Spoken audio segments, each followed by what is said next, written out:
오늘 우리가 보고 있는 말씀은 로마서 3장 말씀입니다. 사도 바울은 앞선 1장에서 세상 모든 사람들이 하나님을 버렸다. 그래서 하나님의 진노를 피할 수 없게 되었다라고 선언을 했었습니다. 실제로 하나님께서 이 세상이 당신을 등 돌리려고 할 때 그래 한번 너 마음대로 해봐라고 내버려 두신 적이 있으시죠. 그때 어떻게 되었습니까? 온갖 탐욕과 추악과 불의로 세상은 고통 속에 빠지게 됩니다. 그리고 이어서 어제 봤던 2장에서는 유대인들이 이렇게 말하는 거예요. 하나님, 세상 다 심판되더라도 우리는 괜찮죠. 우리는 하나님께서 선택한 선민이기 때문에 우리는 심판하지 않으실 거죠 라고 얘기할 때 사도 바울의 대답은 뭐냐면 너 유대인이야? 너희들도 사형이라고 선언을 하는 것입니다. 아니 우리가 얼마나 열심히 하나님의 율법을 지켰고 또 제사를 드렸고 할례를 행했는데 어떻게 우리가 심판을 받습니까? 오늘 우리 3장 본문에서는 뭐라고 얘기하고 있냐면 20절에 특히 이렇게 얘기합니다. 율법의 행위로 의롭다 함을 받을 사람이 아무도 없다라는 것이, 오히려 이 율법으로 말미암아 우리의 죄가 더 밝혀지고 죄만 더 늘어날 뿐이다 라고 말씀하고 있습니다. 그렇습니다. 율법이라는 것도 또 제사와 할례라고 하는 것도 하나님을 사랑하는 관계 속에서 그것이 의미가 있는 거고 가치가 있는 것이지, 그 마음에 하나님을 버린 사람이 그것을 아무리 열심히 한다고 해서 관계가 만들어줄 수 있는 것은 아닌 것이죠. 다만 이 율법은 죄만 더 깨닫게 할 뿐이라고 얘기하고 있는 것입니다. 이게 무슨 말이냐면, 그렇죠, 우리는 연약함을 가지고 이 땅을 열심히 산다 할지라도 우리의 연약함이 드러나기 때문에 죄를 지을 수밖에 없어요. 그래서 한 주간 내가 열심히 살았다 할지라도 주일날 교회 나와서 하나님의 율법의 말씀을 펼쳐봤더니 그 말씀이 하는 게 정죄예요. 너 거짓말했지, 그건 죄야 라고 얘기하는 거예요. 그런데 어디 거짓말 뿐이겠습니까?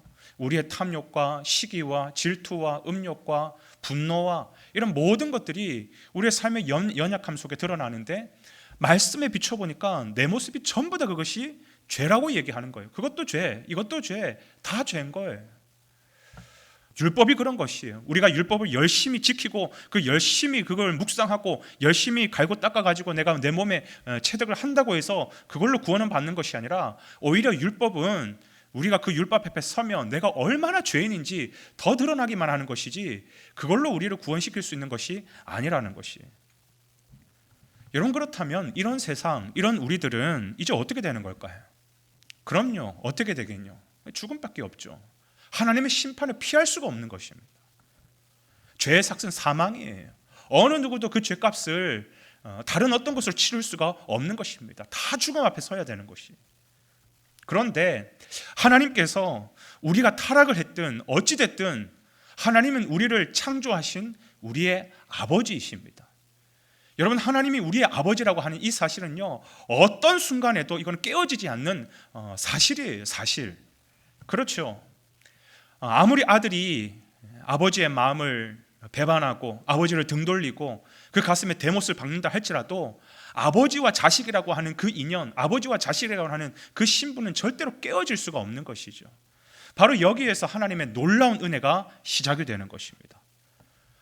그래서 오늘 본문 21절, 22절의 말씀에 보면 그 놀라운 하나님의 은혜, 우리를 회복시키고자 하는, 우리를 구원케 하고자 하는 그 아버지 하나님의 놀라운 은혜가 어떤 방법으로 시작이 되냐면 바로 예수 그리스도의 이름으로 우리 가운데 그 놀라운 은혜가 시작이 되었다라고 얘기하고 있는 것입니다.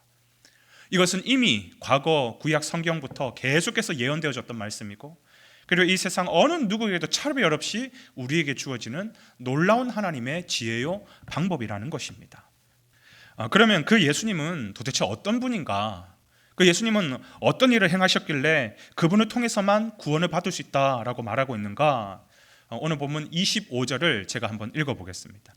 이 예수를 하나님이 그의 피로써 믿음으로 말미암는 화목 제물로 세우셨으니 이는 하나님께서 길이 참으시는 중에 전에 지은 죄를 간과하심으로 자기의 의로우심을 나타내려 하심이니, 하나님께서 독생자 예수 그리스도를 그의 피로써, 그의 피로써 화목케 하는 속죄 제물로 세우셨다라고 오늘 본문은 기록하고 있습니다. 여러분, 제물이라는 말은 뭘까요? 제물은 그 제사를 지내는 사람이 그 제물을 쪼개고 피 흘리게 함으로써 완전히 갈기갈기 찢으면서 거기에 죽음으로 말미암아 자기의 죄를 속량받는 것이 바로 그게 제물이에요.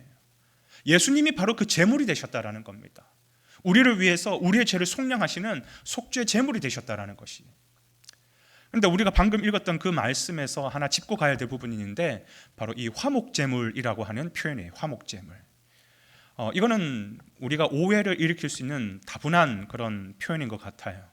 왜냐하면 우리는 화목제물 하면 대번에 생각하는 것이 뭐냐면 구약의 5대 제사 가운데 번제, 소제, 화목제, 속죄제, 속건제 이 5가지 가운데 화목제 때 드렸던 제물을 화목제물이라고 생각하는 거예요. 여기서 말하는 이 화목제물이라고 하는 것은 화목제 때 드리는 제물을 화목제물이라고 표현하는 게 아닙니다. 구약 때 이 화목제라고 하는 것은 하나님과의 관계를 화목케 하기 위해서 드리는 제사가 화목제가 아니라 이거는 오늘날로 말하면 감사제예요. 감사제. 예를 들어서 우리 자녀들이 결혼을 했거나 자녀를 낳았거나 아니면 좋은 대학을 갔거나 경사스러운 일이 있을 때 하나님 감사합니다라고 할 때 드리는 그 제사가 화목제라는 것이죠. 그렇게 하나님 앞에 제물을 드리고 그 제물 가지고 이웃들과 같이 나눠 먹으면서 나를 통해서 하나님께서 이런 영광을 보여주셨어라고 이웃들과 함께 나눠 먹는 화목케 하는 그게 화목제예요. 화목제.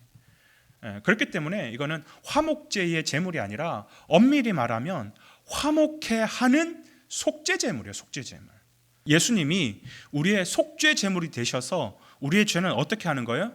우리의 죄를 다 속량해 주시고 그리고 하나님과의 관계를 어떻게 해주시는 거예요? 죄가 사해졌으니까 하나님과의 관계가 비로소 화목히 되는 것이.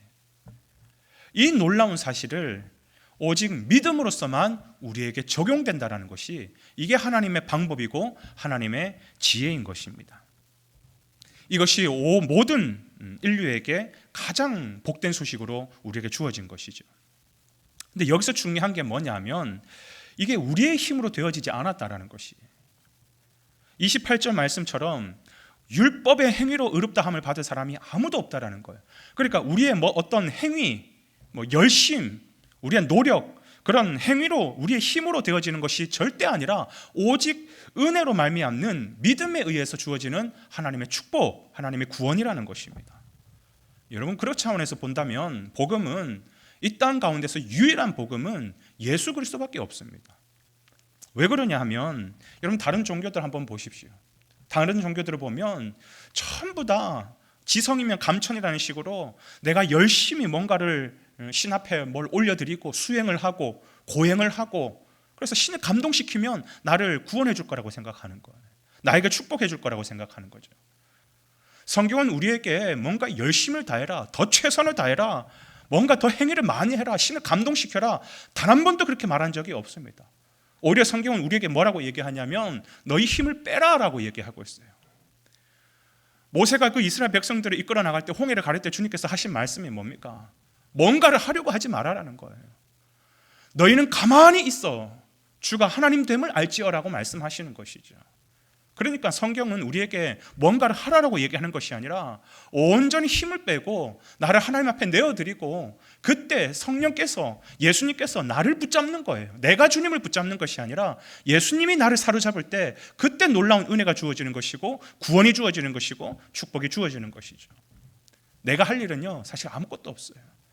우리가 하나님을 섬길 때도 내 힘을 빼고 오직 성령께서 시키시는 대로 성령의 인도함대로 따라가는 것이 그게 구원의 방법이고 그게 하나님께 영광을 올려드리는 방법이라는 것입니다. 오늘 우리가 하루의 삶을 묵상하는 데 있어서 오직 예수 그리스도를 주목하기를 원합니다.